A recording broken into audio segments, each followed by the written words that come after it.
Et bonjour à tous, mon nom est François Letarte et bienvenue sur ma chaîne JDR des 30, une chaîne consacrée aux jeux de rôle sur table. Donc une vie de rôliste, je pense la nommer Navet pourri intéressant. Inspiré de quoi j'ai entendu de Pierre-Louis Renaud des Du-Game, okay, qui a introduit dans une de ses campagnes de Donjons et Dragons, à un moment donné, il y avait le mystère des navets pourris.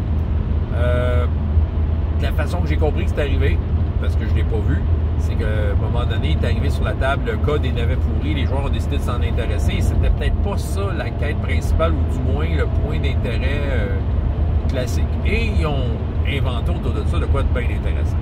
Mon sujet est le suivant, c'est, surtout dans un cas un peu plus bac à sable, mais quoi que ça peut arriver dans n'importe quelle circonstance, j'ai remarqué ça que quand on est meneur de jeu, si les joueurs se décident de s'approprier un projet, OK, on dirait qu'on va tout faire pour le rendre bien intéressant. Je dis pas que ça doit être plate, mais soudainement, si les joueurs décident que hey, ça, on a le goût de s'intéresser à ça, sans qu'il y ait vraiment de contexte ou d'explication entourant l'affaire, ben ça, on dirait qu'on va faire tout en œuvre pour rendre ça intéressant. En fait, on fait notre job de meneur de jeu. T'sais, on veut que les joueurs aient du fun et tout ça. Là, l'histoire des navets pourris, c'est ça. Là, je vais peut-être aller de mon interprétation de comment ça peut être amené, parce que c'est probablement pas de même, ou c'est peut-être de même. C'est Pierre-Louis, mais écoute, il a écrit, là. Mais c'est ça. Mais sinon, OK, je vous donne un exemple. Les joueurs sont dans une place, il y a une rumeur d'un temple ancien, blablabla, c'est le genre d'affaire que les aventuriers aiment. C'est ça, puis c'est ça. Là, il parle d'un personnage non-joueur, puis juste pour le flavor, il parle juste pour la saveur. Il parle d'un personnage non-joueur, un cultivateur qui est bien découragé. Parce qu'il puis là, tu sais, le meneur de jeu fait juste tomber de même, juste pour la saveur. Ouais, là, c'est parce que j'ai des navets pourris, tu sais. Okay. Là, les joueurs disent, ah ouais?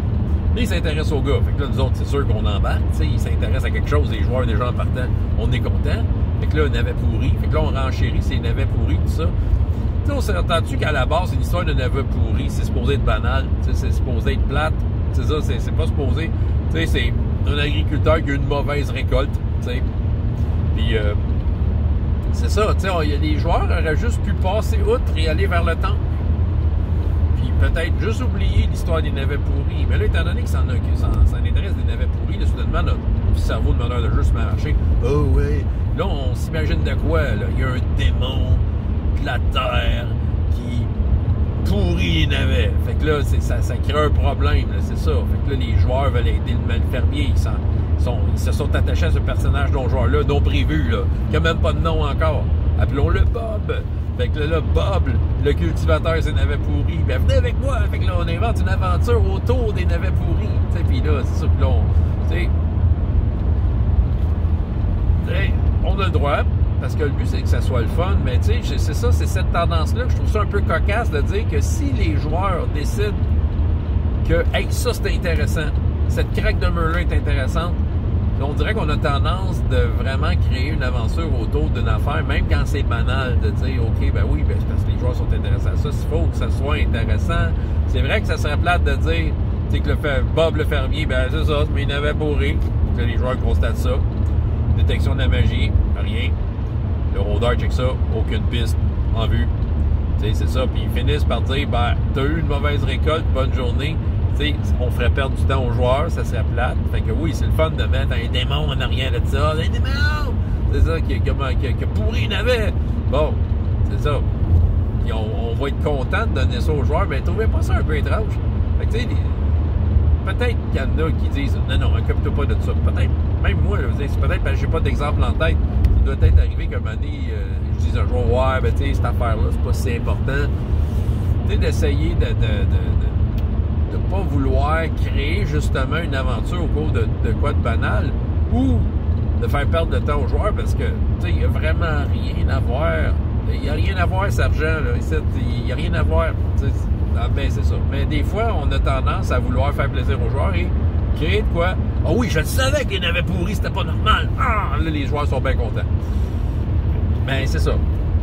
C'est ça qui arrive. Je ne sais pas me situer par rapport à ça, parce que moi, le premier, ben oui, je vais inventer des affaires autour de personnages non-joueurs, tu sais, là je parle de personnages aux joueurs, d'événements banals, mais que les joueurs, ils sont bien fascinés par ça. Fait qu'on va créer de quoi autour de ça. Le faites-vous? Est-ce que vous faites des histoires de navets pourris qui deviennent des aventures complètes? C'est ça, peut-être.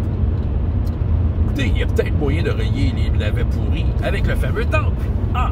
Là, de cette façon-là, ça ajoute de la valeur aux navets pourris. Voilà, on a réglé notre affaire de navets pourris. Mais reste que quand même, on part d'un sujet banal, envoyé à la volée de même, pas réfléchi, on crée une aventure complète, c'est ça. Est-ce que vous faites ça, vous?